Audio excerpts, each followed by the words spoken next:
how Republicans in the House will fight back. Minnesota Congresswoman Michelle Bachmann, Texas Congressman Louis Gohmert. Louis, you used the same analogy about a monarchy here. Your reaction, and how do you think Republicans are best able to fight back? Well, first of all, Sean, when the people are saying, oh, he's not changing the law, he's not making the law is that if you're illegally in this country, you are not allowed to work.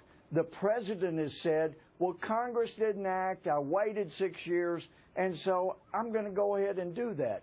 That is outrageous. That is such an offense to the Constitution. And by the way, Sean, it is so offensive to the African Americans and Hispanic Americans who have an enormously high unemployment rate. This president has come in and said, you know what, for political gain, I'm going to give 5 million people the authority to work here, even though that's illegal. I'm going to do it. And that's going to leave 5 million people out in the cold. Now, I understand he's tied with President Carter with over 92 million Americans eligible to work that have given up working. He's tied with Carter. Nobody wants to be tied with Carter. This will put him way up at another level. But I also want to point out, he quoted Exodus 22:1 here, but if you just go over to the next column, maybe he hasn't seen these verses, Sean. You must not spread a false report. Do not join the wicked to be a malicious witness.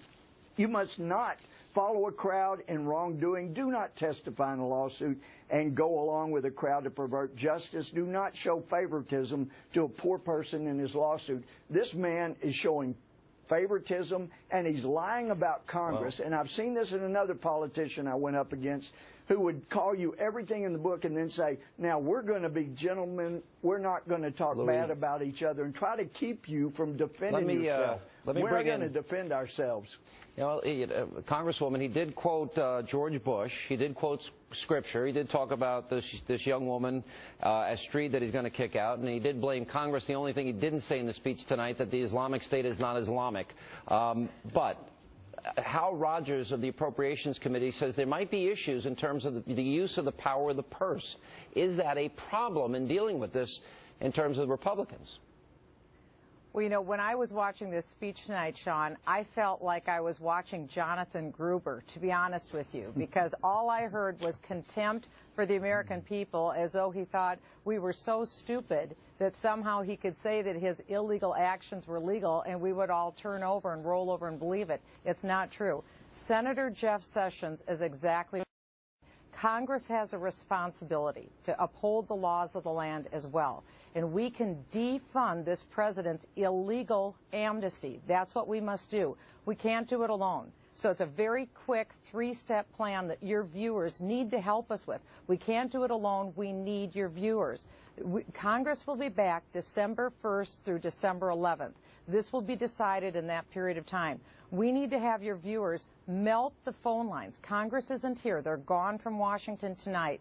But from December 1st to the 11th, we need them to melt the phone lines and say defund amnesty. We need them to go to senators and congressmen's office. But I'm calling on your viewers to come to D.C. on Wednesday, December 3rd at high noon on the west steps of the Capitol. We need to have a rally, and we need to go visit our senators and visit our congressmen, because nothing frightens a congressman like the whites of his constituents' eyes. And we need to say, you're not going to do this with our Constitution. And so I'm asking your viewers to join us Wednesday, December 3rd at high noon on the west steps of the Capitol. Come, rally, and then go to visit your senator and go visit your congressman, and you can make the difference, and we can get this thing defunded. We can do this, but we need the viewers to come and help us.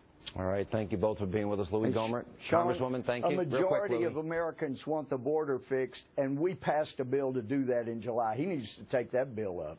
No, that is a good point. You guys did pass that, secure the borders, and even if you did pass it, he wouldn't sign it anyway, so it's interesting. But in terms of his comments tonight, all right, we'll continue on the constitutionality, the legality of the president's